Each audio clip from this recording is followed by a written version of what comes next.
मंगलाचरण प्रारंभ करते हैं। नमो अरिहन्ताणं नमो सिद्धाणं नमो आयर्याणं नमो वज्रायाणं नमो लोये सवसाहुणं। मङ्गलं भगवान् वीरो मङ्गलं गौतमो गणी मङ्गलं कुन्दकुन्दाद्यो जैनधर्मोऽस्तु मङ्गलम्। सर्वमङ्गलमाङ्गल्यं सर्वकल्याणकारकं प्रधानं सर्वधर्माणां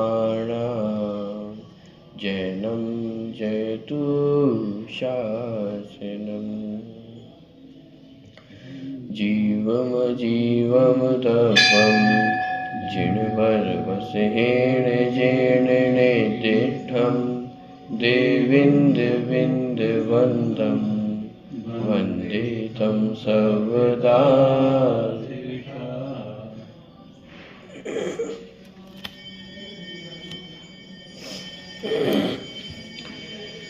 उनचासवीं गाथा की चर्चा कल अपनी पूरी हुई थी।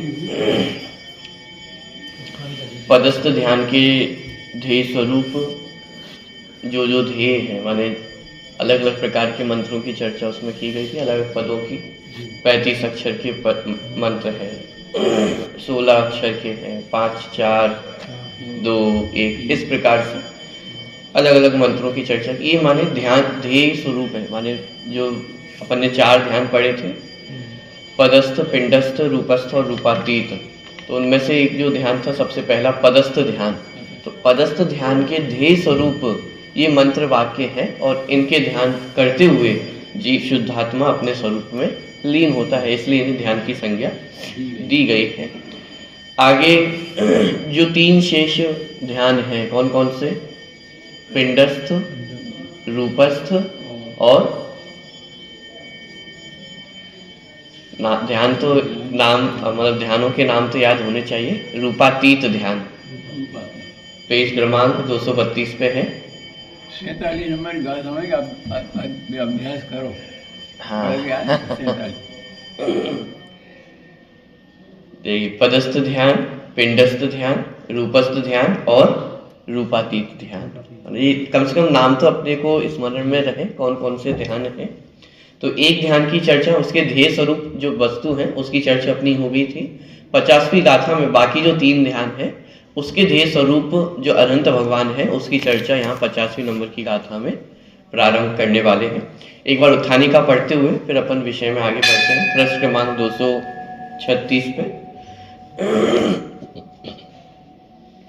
अब रागा, अंतिम पैराग्राफ है। अब रागादि विकल्प रूप उपाधि से रहित निज परमात्मा पदार्थ की भावना से उत्पन्न सदानंद नित्यानंद जिसका एक लक्षण है, ऐसे सुखामृत के रसास्वाद से तृप्ति रूप निश्चय ध्यान का परंपरा से कारणभूत जो शोभोपयोग लक्षण युक्त व्यवहार ध्यान है। व्यवहार ध्यान कैसा है? निश्चय ध्यान का परंपरा से कारण है। साक्षात कारण तो निशुद्धात्मा में स्थिर होना वही साक्षात कारण है, लेकिन परंपरा से शुभ उपयोग को भी, शुभ भाव को भी यहाँ पे ध्यान का कारण माने जो निश्चय कारण है उसका कारण कहा जा रहा है। लक्षण युक्त व्यवहार ध्यान है, उसके ध्येयभूत 5 परमेष्ठियों में से प्रथम अनंत परमेष्ठि का स्वरूप मैं कहता हूँ यह एक पातनिका है। ठीक है, माने जो अनंत भगवान है वह ध्यान, उनका स्मरण जो निश्चय ध्यान है उसमें कारण बनता है। इसलिए व्यवहार ध्यान के ध्येयभूत जो 5 परमेष्ठि है उसमें से पहले अनंत परमेष्ठि का स्वरूप यहाँ पे कहा जा रहा है। पूर्व गाथा में कथित सर्वपद, नामपद और आदि पद रूप वाचकों के वाच्य जो 5 परमेष्ठि हैं उनका व्याख्यान करते हुए प्रथम ही मैं श्री जिनेन्द्र का स्वरूप निरूपण करता हूँ। यह द्वितीय पातनिका है। अरे पिछली गाथा में जिन 3 मंत्रों की चर्चा अपन ने देखी थी, सर्वपद, नामपद और आदिपद। सर्वपद कौन सा है? खा लेंगे। कल भी 2-3 बार मैंने प्रश्न पूछा था ये। सर्वपद किसे कहा? सर्वपद, आदिपद और नामपद, 3 प्रकार के पद हैं। हाँ, बहुत बढ़िया। 35 अक्षरों का जो मंत्र है, कौन सा मंत्र? कौन सा मंत्र 35 अक्षरों का? णमोकार मंत्र। णमोकार मंत्र को कहा सर्वपद। क्यों कहा सर्वपद? नहीं, वहाँ तो परमेष्टि का स्वरूप उसमें बताया। सबका सब अक्षरों का पूरा सबका संभाल होता है कि लोग में सब अलग। हाँ, क्यों? वो पूरा वाक्य है। सर्वपद माने उसमें सभी पद मौजूद हैं। पद किसे कहते हैं? जो प्रत्यय आदि से मिलकर के बनता है। जैसे मूल परिभाषा है सुप तिङन्तं पदम, माने जिसमें सुप आदि प्रत्यय और तिङ आदि प्रत्यय होते हैं, उसे पद कहा जाता है। संक्षिप्त में आप इतना समझे, कोई भी पद है तो उसमें सभी प्रकार के पद होते हैं, जैसे कर्ता, कर्म, करण। तो इनसे मिलकर के एक वाक्य बनता है। तो णमोकार मंत्र सर्व पद है, क्योंकि इसमें कर्ता भी है, कर्म भी है, क्रिया भी है। कर्ता कौन है? नमस्कार करने वाला कौन है? कि पर्याय क्या? सरल शब्दों में कहें, मैं हूं ना। मैं नमस्कार करने वाला हूं। किसको नमस्कार करने वाला हूं? अरहंतों को नमस्कार करता हूं, सिद्धों को नमस्कार करता हूं। तो कर्म कौन हुए? अरहंत भगवान, सिद्ध भगवान। क्रिया नमस्कार करता हूं, तो ये क्रिया है। नमो नमस्कार करता हूं, ये क्रिया है। तो ये सर्व पद है, माने इस पूरे मिलाकर के वाक्य बनता है। जैसे मैं प्रतीक हूं, ये पूरा पद है, इसमें पूरा वाक्य है ये। लेकिन यदि अकेला प्रतीक बोलूं तो इसमें सिर्फ अकेला नाम का उल्लेख है। मैं प्रतीक हूं, ये पूरा एक वाक्य है। और प्रतीक इतना बोलना कि ये सिर्फ नाम का उल्लेख है। ऐसे ही णमोकार मंत्र पूरा सर्व पद है। ठीक है। और बाद में जो 16 अक्षर का अपन ने देखा था मंत्र, अर्हंत, सिद्ध और आयर्य, उपच्छाय और सामू, इस प्रकार से 16 अक्षर बनते हैं। तो ये अकेला नाम उल्लेख किया गया है। अथवा अरहंत सिद्ध, ये भी अपन ने मंत्र देखा था। अरहंत अथवा सिद्ध, ये अलग अलग जो अपन ने मंत्र देखे थे, ये सब नाम पद हैं। क्यों? इसमें सिर्फ नाम का उल्लेख है।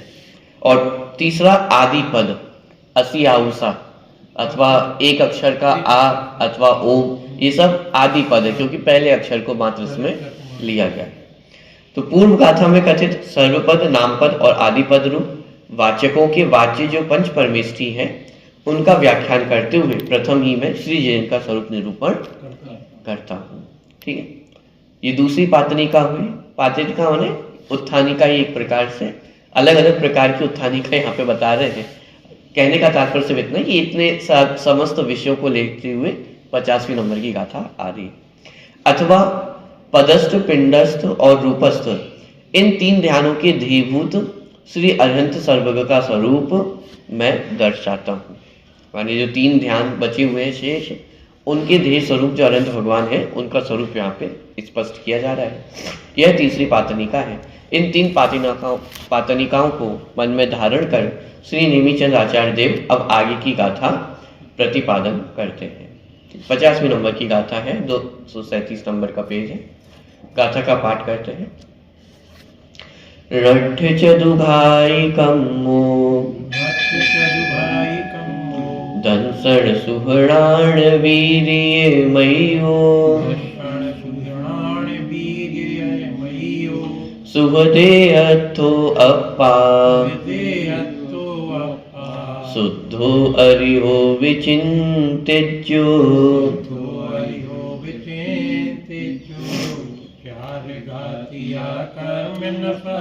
दर्शन ज्ञान सुधीर दीपा, पर देह में देखे तन, वो आत्म चित वो अरिहंत।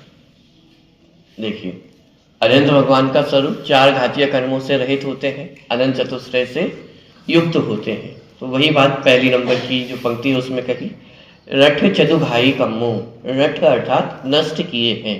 क्या नष्ट किए हैं? चतु अर्थात 4 प्रकार के, घाई कम्मो घातिया कर्म। तो अनंत भगवान ने 4 प्रकार के जो घातिया कर्म है उनका उनका अभाव किया है, उनको नष्ट किया है।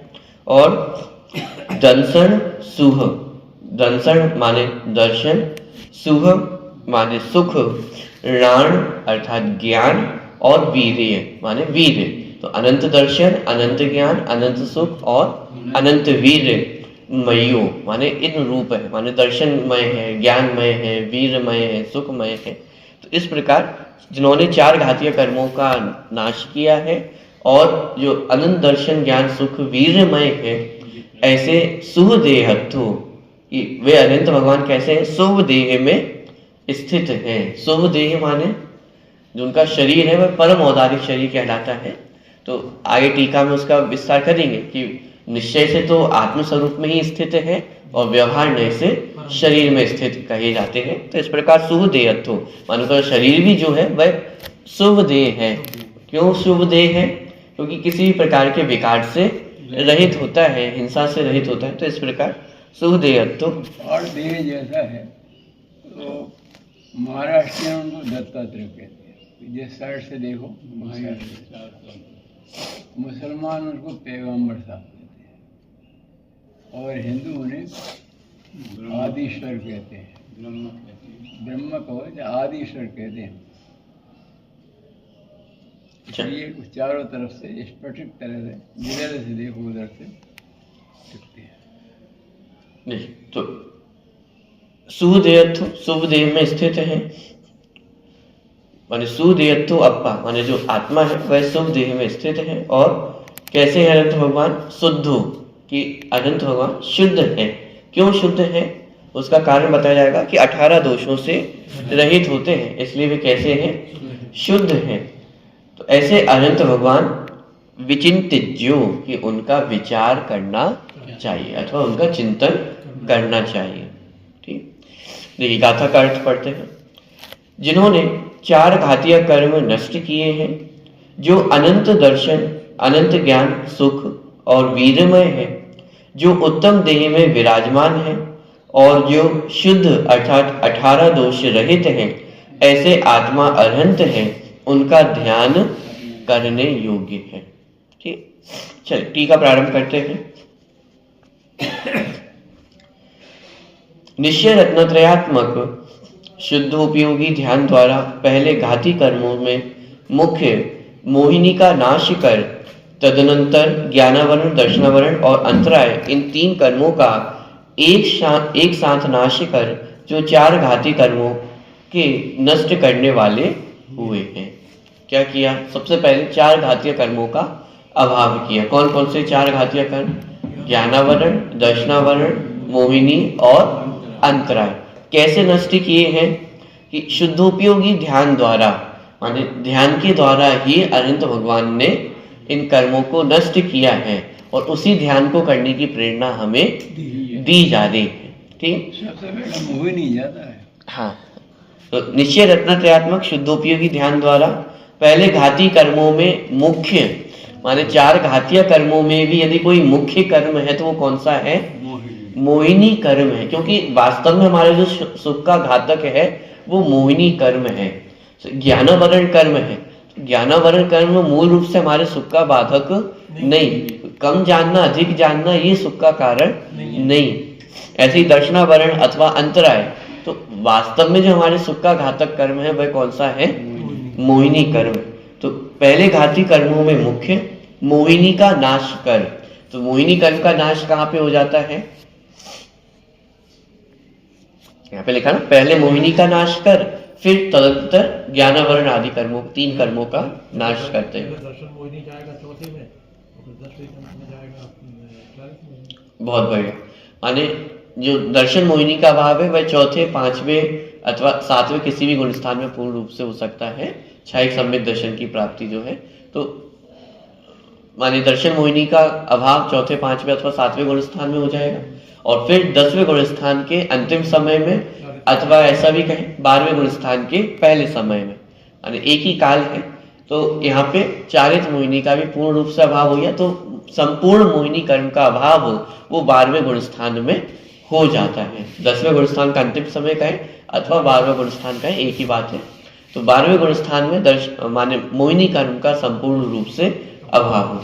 12वें गुण स्थान में भी ज्ञानावरण कर्म है, दर्शनावरण कर्म है और अंतराय कर्म भी विद्यमान है, लेकिन मोहिनी कर्म का संपूर्ण रूप से अभाव हो गया है। तो सबसे पहले मोहिनी कर्म का अभाव किया और तदनंतर जो ज्ञानावरण, दर्शनावरण और अंतराय कर्म है उनका भी एक साथ अभाव करते हैं। यानी इसमें तो क्रम है, मोहिनी कर्म का अभाव होगा और फिर बाकी कर्मों का, लेकिन ज्ञानावरण, दर्शनावरण आदि ये तीनों कर्म वो एक साथ अभाव को प्राप्त होते हैं और जो केवल ज्ञान दशा है 13वां गुण स्थान वो प्रकट हो जाता है। तो तदनंतर ज्ञानावरण, दर्शनावरण और अंतराय इन तीन कर्मों का एक साथ नाश कर जो 4 घाती कर्मों के नष्ट करने वाले हुए। उन घाती कर्मों के नाश से अनंत चतुष्टय अर्थात अनंत ज्ञान, अनंत दर्शन, अनंत सुख और अनंत वीर को प्राप्त किया होने से सहज, शुद्ध, अविनाशी दर्शन, ज्ञान, सुख और वीरमय है। इनमें देखा जाए तो एक निमित्त नैमित्तिक संबंध बना भी है। कर्मों का अभाव होना ये निमित्त और अनंत चतुष्टय का प्रकट होना ये नैमित्तिक। माने कर्मों ने कुछ किया हो ऐसा नहीं, लेकिन ये सहज प्रक्रिया है। कर्मों का अभाव होना वह निमित्त रूप से वहां पे कार्य होता है और यहाँ पर नैमित्तिक रूप से जो अनंत चतुष्टय है वे प्रकट हो जाते हैं। ठीक है, तो वहां पे 4 घातीय कर्मों का अभाव हुआ और एक एक कर्म के अभाव में ज्ञानावरण का अभाव हुआ, तो उसके अभाव के निमित्त से ज्ञान गुण का पूर्ण प्रकट होता, अनंत ज्ञान, दर्शनावरण कर्म के अभाव में अनंत दर्शन, मोहिनी कर्म के अभाव में अनंत सुख और अंतराय कर्म के अभाव में अनंत वीर उत्पन्न हुआ।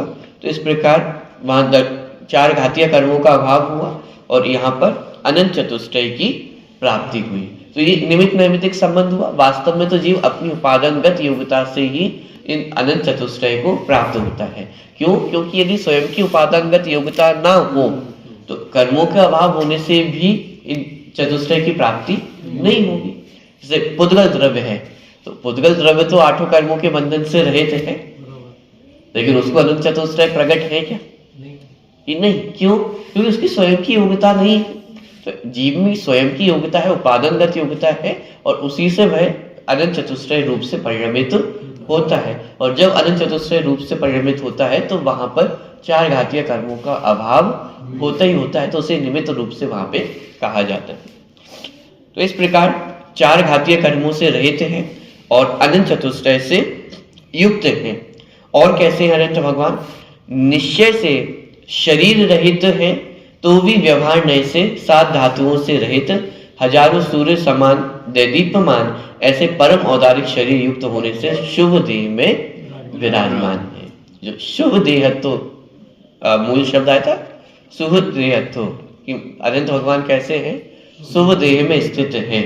तो यहाँ पे वर्णन किया कि निश्चय वास्तविक स्थिति तो ऐसी है कि वे किसी भी शरीर में स्थित नहीं है। आत्मा तो आत्म स्वरूप में ही स्थित है। अब देखिए जो वर्णन किया जा रहा है कि पहले तो अनंत भगवान के स्वरूप को स्पष्ट किया, अनंत भगवान कैसे हैं, फिर कहा कहाँ रहते हैं। ये जो शैली आपको दिख रही है, अब आप ये तत्वार सूत्र से लगा करके देखिए। जो अपन ने सूत्र पढ़े थे 6, 7वें और 8वें नंबर के, मूल 7वें और 8वें नंबर के जो सूत्र अपन ने पढ़े थे, निर्देश, स्वामित्व, साधनाधिकरण, स्थिति, वेदांता। तो अनंत भगवान का निर्देश किया और फिर उनका अधिकरण कि वे कहाँ पर रहते हैं, अनंत भगवान कहाँ विराजमान है, तो कहा कि शरीर में विराजमान, अपने शरीर में रहते हैं। और फिर वास्तविक स्थिति भी स्पष्ट की कि निश्चय से तो आत्म स्वरूप में ही रहते, अपने प्रदेशों में ही रहते हैं। तो ये जो शैली आपको वहां पे पढ़ने को मिली थी, उस शैली का प्रयोग यहाँ पे इस प्रकार से आपको देखने को मिलेगा। लगभग जितना वर्णन जिनवाणी में आपको पढ़ने को मिलेगा, उस शैली का प्रयोग आपको देखने को मिलेगा। ठीक, तो देखिए निश्चय से शरीर रहित है तो भी व्यवहार नहीं से 7 धातुओं से रहित, हजारों सूर्य समान दैदीप्यमान ऐसे परम औदारिक शरीर युक्त होने से शुभ देह में विराजमान है। तो अनंत भगवान का शरीर शुभ देह है और हमारा शरीर वास्तव में तो शरीर ही है, लेकिन चूंकि जो अनंत दशा में जो शरीर है उसकी दिव्यता और अधिक बढ़ जाती है। जैसे हमारा जो शरीर है वह औदारिक शरीर है और अनंत भगवान का जो शरीर है वह परम औदारिक शरीर है। हमारे शरीर के निमित्त से निरंतर जीवों की उत्पत्ति होती है, घात भी होता है, लेकिन जो अनंत भगवान का शरीर है वह कैसा है? सप्त धातुओं से रहित है, माने किसी जीव की उत्पत्ति उस शरीर में नहीं होती है और उनके शरीर से किसी भी जीव का घात भी नहीं होता, माने अप्रतिघाती शरीर होता है। हमारे शरीर के निमित्त से तो निरंतर जीवों की उत्पत्ति हो रही है, वो तो अलग बात है, लेकिन हमारे शरीर के निमित्त से भी अन्य जीवों का घात होता है। जैसे अपना पैर किसी जीव पे रखा गया तो उस जीव का घात होगा, लेकिन अनंत भगवान का शरीर उनके शरीर के निमित्त से किसी जीव का घात नहीं होता है। अपने शरीर की परेशानी बढ़ती है, उनकी परेशानी बहुत सारी चीजें, नख आदि का बढ़ना, केश आदि का बढ़ना, ये सारी चीजें कि उनके शरीर में नहीं होती है, 18 दोषों से रहे, तो इस अपेक्षा से उनका शरीर शुभ कहा है। वास्तव में तो शरीर ही है, चाहे अपना शरीर हो उनका शरीर हो। अपना शरीर भी पुद्गल परमाणु से ही बना है और उनका शरीर भी पुद्गल परमाणु से ही बना है। ऐसा नहीं कि शिव देह में कुछ एक्स्ट्रा हो जाता हो, हाँ बस इतना अंतर है, अंतर दिखाने के लिए कि संसारी जीवों का शरीर और सिद्ध अनंत भगवान के शरीर में अंतर दिखाने के लिए ऐसा कहा कि उनका जो शरीर है वह शुभ देह है। अपना अष्ट धातुओं से बनाया रहे, हाँ अपने सब मल आदि से युक्त है, उनका शरीर इन सारी चीजों से रहित है। अपने को भूख लगती है, उन्हें भूख नहीं लगती, अपने को पसीना भी आता है, उनको पसीना नहीं आता है। तो जैसे उनका शरीर अनंत अवस्था होने के बाद हुआ है, अनंत अवस्था के पहले अनंत अवस्था में जो तीर्थंकर आदि हैं उनके तो जन्म के अतिशय रहते हैं, लेकिन जो सामान्य अनंत है उनको तो केवल ज्ञान होने के बाद ही ऐसी दशा प्रकट होती है। ठीक, तो तीर्थंकर प्रकृति माने जो तीर्थंकर होते हैं, और वो तीर्थंकर भी जो 5 कल्याणक वाले तीर्थंकर हैं, क्योंकि तीर्थंकर भी अलग अलग होते हैं, 3 कल्याणक वाले तीर्थंकर भी होते हैं, 5 कल्याणक वाले। तो मूल रूप से जो 5 कल्याणक वाले तीर्थंकर हैं तो उनको जन्म के अतिशय पाए जाते हैं, लेकिन जो 5 कल्याणक वाले तीर्थंकर नहीं है अथवा जो सामान्य केवली भी है तो उन सबकी अवस्था तो केवल ज्ञान होने के बाद ही इस प्रकार की परम औदारिक शरीर की प्राप्ति केवल ज्ञान होने पर ही होती है। अपने यहाँ तो 5 कल्याणक वाले तीर्थंकर ही नियम से होते हैं। चले, तो इस प्रकार निश्चय से तो वास्तव में शरीर रहित है, तो भी व्यवहार नय से कैसे है? 7 धातुओं से रहित, हजारों सूर्य समान दैदीप्यमान ऐसे परम औदारिक शरीर युक्त होने से शुभ देह में विराजमान है।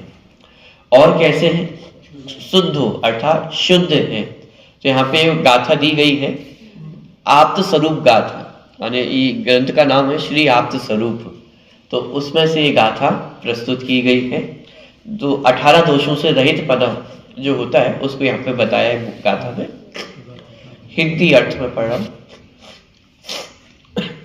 क्षुधा, तृषा, भय, द्वेष, राग, मोह, चिंता, वृद्धावस्था, रोग, मृत्यु, खेद, स्वेद अर्थात पसीना, मद, अरति, विस्मय, ज्ञान, जन्म, निद्रा और विषाद, इन 18 दोषों से रहित निरंजन परमात्मा वह आप्त है। और ये जो 18 दोषों का वर्णन है, क्षुधा अर्थात भूख लगना, तृषा प्यास लगना, तो जो अनंत भगवान है वे भूख और प्यास से रहित होते हैं। तो ऐसा कहकर के जो उनका कबला आहार मानते हैं कि जो केवली भगवान है वे आहार लेते हैं, उसका निषेध भी यहाँ पे हो जाता है कि किसी प्रकार का आहार ग्रहण नहीं करते हैं। तो क्षुधा, तृषा, भय माने किसी प्रकार का उन्हें भय नहीं है। तो इसका प्रमाण भी है कि उनके पास कोई अस्त्र शस्त्र नहीं है। तो जब अन्य मत में अपन बात करते हैं अथवा उनकी चर्चा होती है तो वह हमें ख्याल में आता है कि अस्त्र शस्त्र कौन रखता है? जिसको भय हो, जिसको अपना बचाव करना हो, तो वही तो अपने पास अस्त्र शस्त्र रखता है ना। तो अनंत भगवान के पास किसी प्रकार के अस्त्र शस्त्र आपको दिखाई नहीं देते, क्योंकि उन्हें किसी से बचना है, किसी से बचना नहीं है और किसी से बचने का उन्हें भय भी नहीं है। अरे जब वे मुनि अवस्था में थे, जैसे पार्श्वनाथ स्वामी है, तो जब मुनि अवस्था में उन्होंने किसी प्रकार का विरोध नहीं किया, और विरोध नहीं किया ये तो दूसरी बात, लेकिन भय भी नहीं था, उपसर्ग होते समय भी वह किसी प्रकार के भय से रहित होते हैं, तो ये तो अनंत अवस्था प्रकट हो गई, तो यहाँ तो अनंत वीर प्रकट हो गया है, तो किसी प्रकार के भय से वे रहित होते हैं। द्वेष और राग, ना किसी से द्वेष करते हैं और ना किसी से राग करते हैं। मोह, किसी प्रकार की मिथ्या मान्यता नहीं है। चिंता, किसी प्रकार की चिंता शेष नहीं है। वृद्धावस्था, रोग, मृत्यु, तो ये जन्म जरा रोग, ये अपन पढ़ते पूजन में, जन्म जरा रोग मृत्यु विनाशनाय, तो ये सब तो जन्म आदि के जो रोग आदि है, मृत्यु है, वृद्धावस्था है, खेद, स्वेद अर्थात पसीना, मद अर्थात मान, अरति विस्मय, जन्म, निद्रा और विषाद, यानी इन सभी प्रकार के जो 18 दोष हैं इनसे रहित अनंत भगवान होते हैं, इसलिए वे कैसे हैं, शुद्ध है। यानी 18 दोषों से रहित होने के कारण अनंत भगवान कैसे हैं, शुद्ध हैं। इन दो श्लोकों में कहे हुए 18 दोषों से रहित होने के कारण शुद्ध हैं, ठीक है, तो इनकी शुद्धता का कारण है। अब इसमें 18 दोष जब अपन देखते हैं तो इसमें अंतरंग और बहिरंग दोनों प्रकार की चीजें आ जाती हैं। से मोह राग द्वेष का वर्णन किया, चिंता विषाद आदि को लिया है, ये सब अंतरंग चीजें हैं, तो अंतरंग दोषों से भी रहित हैं। और बहिरंग दोष जैसे अपन देखिए पसीना आदि है, क्षुधा तृषा है, भूख प्यास है, तो पसीना है, ये सब बहिरंग दोष हैं। तो 18 दोषों में अंतरंग दोष भी आ गए हैं, बहिरंग दोष भी आ गए हैं, तो समस्त अंतरंग और बहिरंग दोषों से रहित होने के कारण जो अनंत भगवान है वे कैसे हैं, शुद्ध हैं। इससे एक बात और प्रतीत होती है कि वास्तव में जो अंतरंग दोषों से रहित होता है उसके बहिरंग दोष भी दूर हो जाते हैं, और जो मात्र बहिरंग दोषों को दूर करने में लगा रहे और अंतरंग दोषों को दूर करने का पुरुषार्थ ना हो तो उसके वास्तव में बहिरंग दोष भी दूर नहीं होते हैं। विस्मय और विषाद, विस्मय माने आश्चर्यचकित होना, किसी चीज को देखकर के एकदम आश्चर्यचकित हो जाना वह विस्मय, और विषाद माने किसी वस्तु को यदि अपने से छूट गई है तो उसके जो दुख होता है उसे विषाद कहते हैं, ठीक।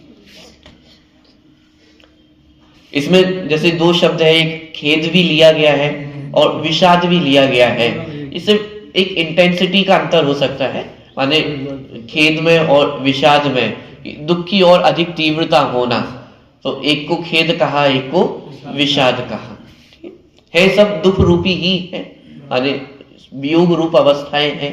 इष्ट का वियोग हो गया हो अथवा अनिष्ट का संयोग हो गया हो, तो इन दोनों ही अवस्थाओं में जीव को खेद होता है, विषाद होता है, तो इन इंटेंसिटी के आधार से उसमें अंतर किया जा सकता है, एक को खेद कहा, एक को विषाद कहा। अथवा शाब्दिक अर्थ भी यदि देखा जाए तो एक बार विचार किया जा सकता है कि खेद कब कहा जाएगा, माने किस दुख की अवस्था को खेद कहा जाएगा और किस दुख की अवस्था को विषाद कहा जाएगा।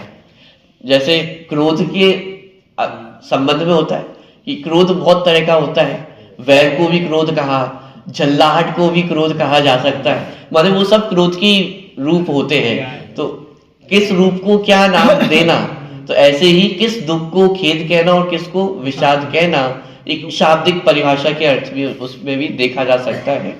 ऐसा भी हो सकता है कि अपने को जो दुख हो उसको दुख कहना और दूसरे जिसका जो पीड़ा देखा उसको दुख भगवान की बात कर रहे हैं। नहीं, खेद और विषाद तो दोनों खुद को ही होगा, ऐसा नहीं सामने वाले की बात चल रही है। खेद भी स्वयं को ही होता है, विषाद भी स्वयं को ही हो रहा है, बस एक दुख की प्रकार है, किसी दुख को खेद नाम दिया और किसी दुख को विषाद नाम दिया। और व्याकरण की दृष्टिकोण से यदि देखेंगे, शाब्दिक अर्थ देखेंगे तो अंतर भी हमें ख्याल में आ जाएगा कि किस दुख को खेद नाम देंगे और किस दुख को विषाद नाम दिया जाएगा। संयोग का जो वियोग होता है उसमें विषाद होता है। खेद जैसे इस प्रकार से भी कह सकते हैं कि अपन से जब कोई गलती होती है तो जब उसका अपन को पछतावा होता है तो उसका खेद होता है कि अरे मुझे ये कार्य नहीं करना चाहिए था, तो उस रूप वो खेद होता है। और विषाद माने सामान्य जो दुख होता है, कोई वस्तु अपन से छूट गई हो अथवा किसी ने अपने को कष्ट दिया हो तो उसमें विषाद होता है। इस प्रकार से अर्थ माने अंतर देखा जा सकता है। जरूरी नहीं है, खेद का भी प्रदर्शन हो सकता है, विषाद का भी प्रदर्शन हो सकता है। आपको किसी वस्तु का खेद हो रहा है, आप किसी को चेहरे देख के ही पहचान सकते हो कि अरे भाई किस चीज का खेद करके बैठे हुए हो, किस बात को लेकर दुखी हो। तो ऐसा कोई अंतर नहीं है, खेद का भी प्रदर्शन हो सकता है, विषाद का भी प्रदर्शन हो सकता है। यहाँ पे ये है कि अनंत भगवान निश्चय मूल इतना है कि समस्त प्रकार के इन दुखों से खेद, विषाद आदि, आश्चर्य आदि, माने जितने राग द्वेष की प्रक्रियाएं हमें देखने को मिलती हैं, उन सब से अनंत भगवान रहित होते हैं। और इसलिए वे कैसे हैं? शुद्ध हैं। उनकी शुद्धता का कारण कहा कि शुद्धता का कारण क्या है? ये सिंपल सी बात है कि समस्त अशुद्धताओं से रहित हैं। तो जितने दोष हैं उनका वर्णन यहाँ पे किया कि इन 18 दोषों से रहित है। और इन 18 दोषों में अंतरंग दोष भी सम्मिलित हैं, बहिरंग दोष भी सम्मिलित है। तो अंतरंग और बहिरंग सभी प्रकार के दोषों से रहित होने के कारण अनंत भगवान कैसे हैं? परम शुद्ध हैं। अप्पा ऐसे विशिष्ट गुणों से युक्त आत्मा है। सिद्ध के माने अनंत भगवान कौन है? कि वे आत्मा है, जीव है। ये पुद्गल द्रव्य अनंत नहीं बने। कौन जीव, कौन अनंत बनेगा? आत्मा ही अनंत बनती है। तो यहाँ पे एक विशेषण वो भी दिया कि अप्पा, कि ऐसे विशिष्ट गुणों युक्त आत्मा है। अरे हो, ये अनंत भगवान कैसे हैं?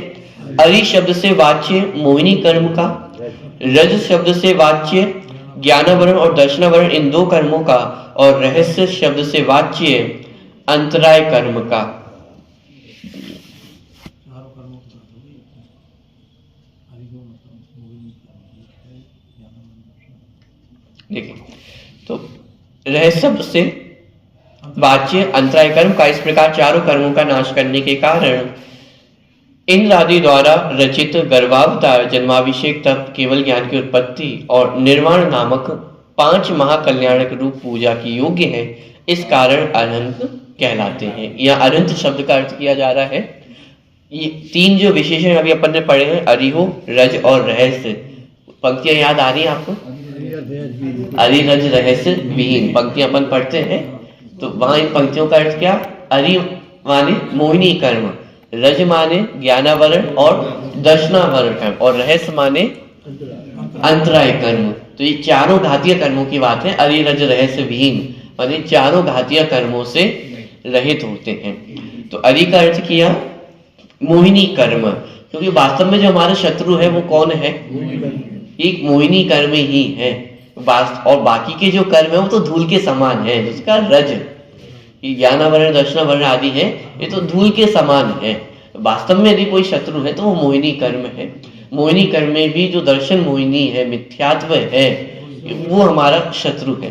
तो अरिहो शब्द से वाच्य मोहिनी कर्म का, रज शब्द से वाच्य ज्ञानावरण, दर्शनावरण कर्म, और रहस्य शब्द से वाच्य अंतराय कर्म का। इस प्रकार चारों कर्मों का नाश करने के कारण कैसे कहलाते हैं? अरिहंत।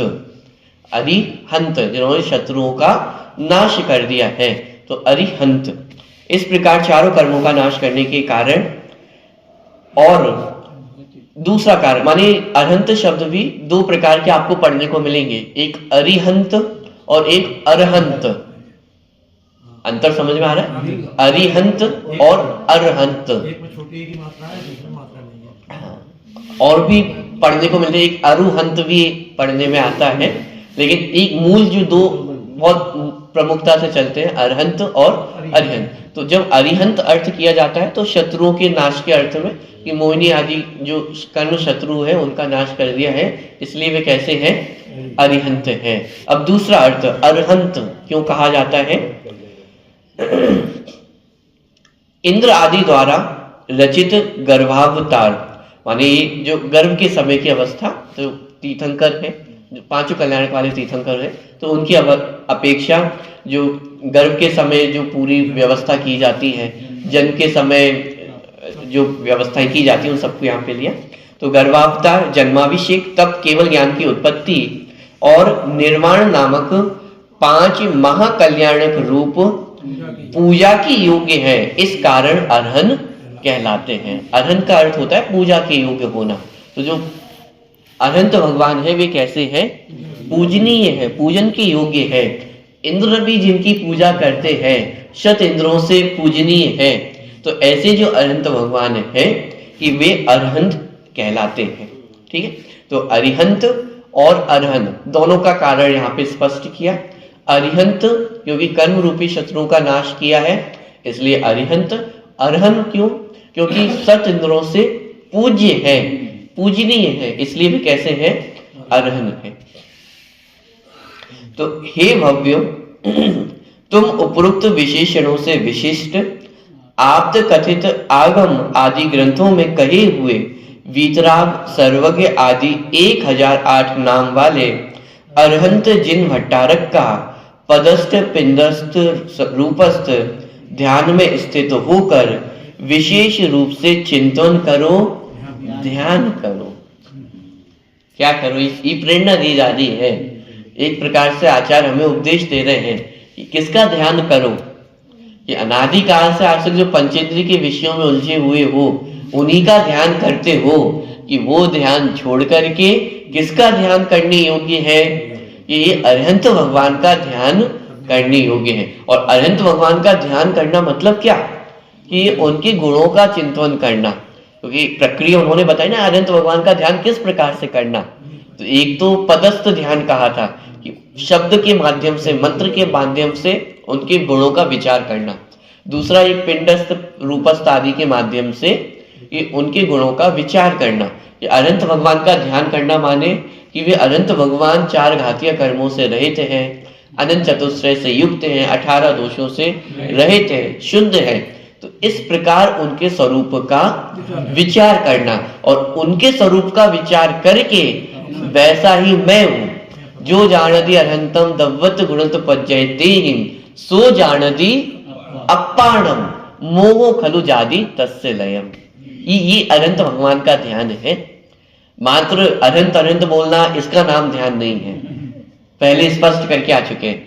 वो पदों जो जिन अक्षरों को हम पढ़ रहे हैं उनका अर्थ जान करके उनका उच्चारण करना अथवा स्मरण करना वह पदस्थ ध्यान है। तो अनंत अनंत इस रूप से स्मरण करना, उसका याद रहेंगे। 80 नंबर की गाथा है ना प्रवचन का, ध्यान रखेंगे तो ध्यान होगा। पता ही नहीं होगा कहाँ ध्यान होगा। तो वो पदस्थ ध्यान, फिर पिंडस्थ और रूपस्थ रूप से फिर उनके स्वरूप का विचार करते हुए, तो जो अनंत भगवान की एक प्रकार से जो इमेज हमारे मन में बन जाती है वो सब रूपस्थ ध्यान ये सब कहलाते हैं।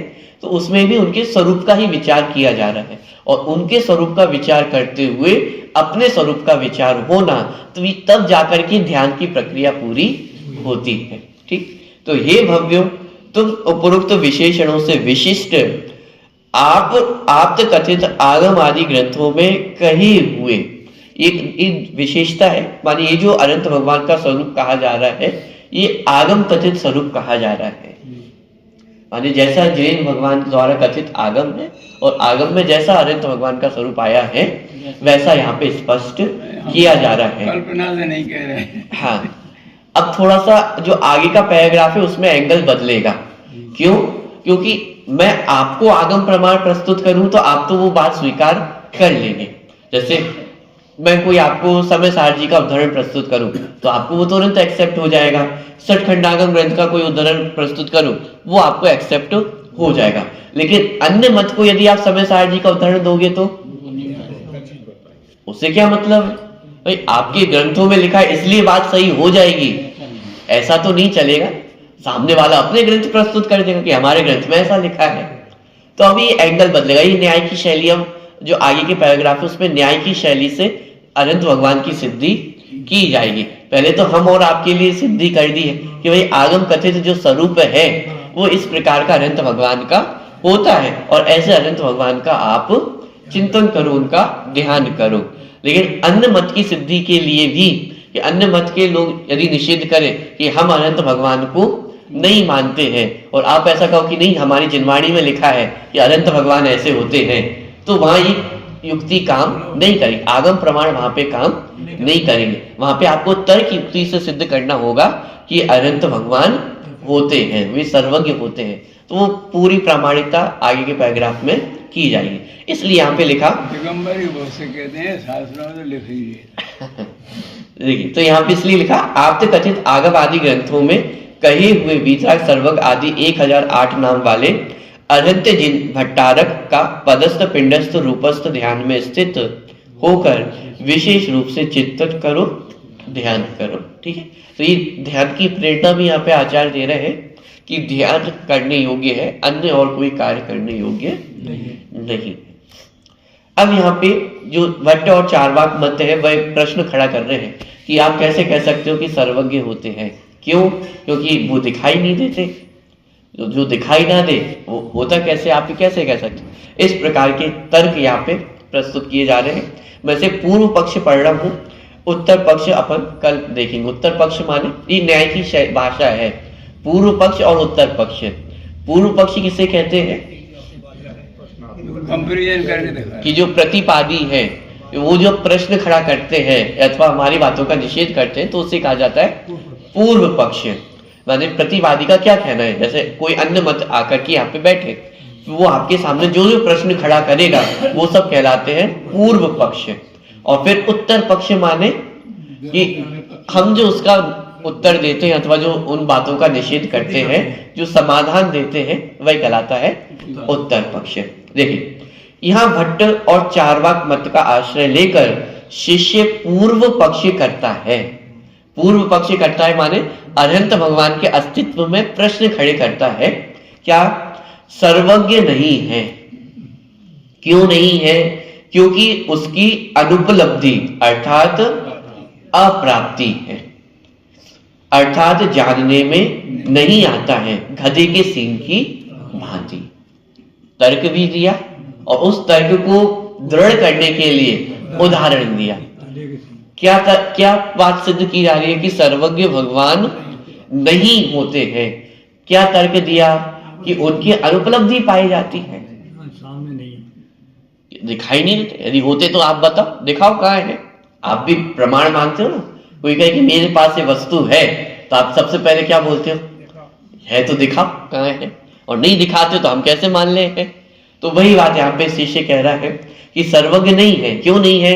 क्योंकि उसकी अनुपलब्धि है, अप्राप्ति है, अर्थात जानने में नहीं आते हैं। कैसे? गधे के सींग की भांति। गधे के सींग होते हैं क्या? दिखाओ। आकाश के फूल, आकाश के फूल ये सब दिखाई नहीं देते, जानने में नहीं आते हैं। सिर्फ वचनों का हेर फेर है कि वास्तव में गधे के सींग नहीं होते हैं। तो जिस प्रकार गधे के सींग नहीं होते हैं, उसी प्रकार अनंत भगवान की जो सर्वज्ञता है वो भी हमें दिखाई नहीं देती है।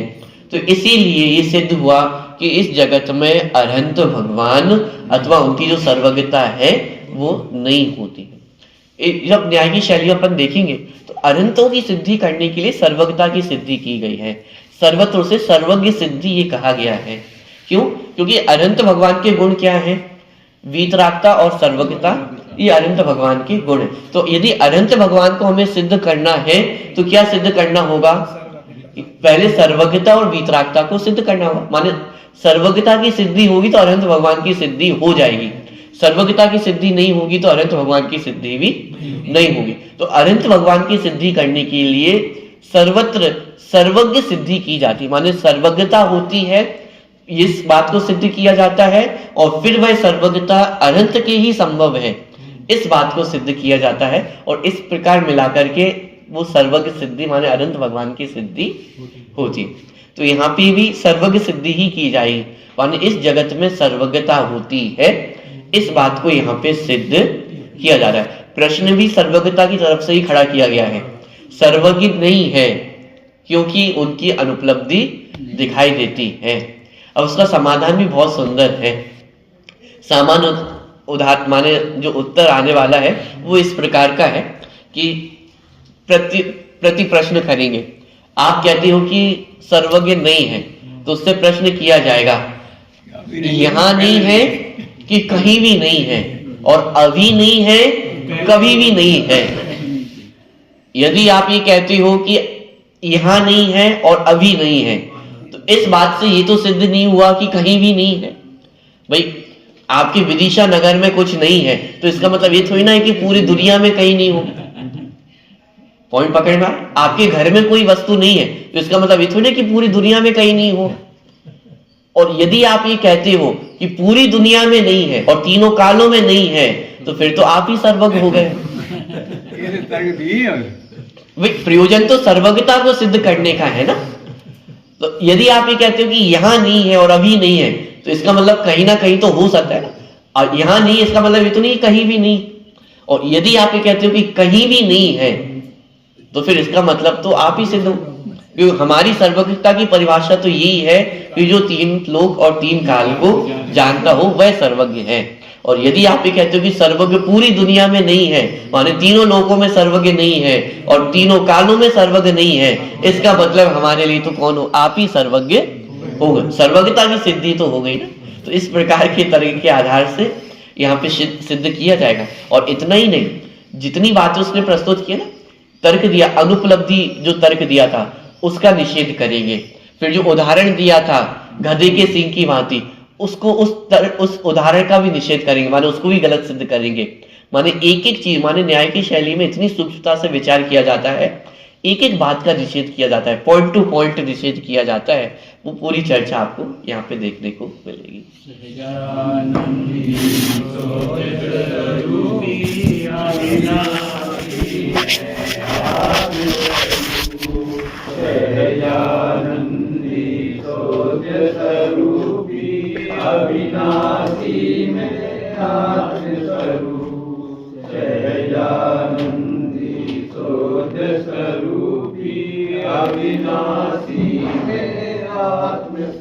स्तुति नंबर 34 है, पेज नंबर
ज्ञान से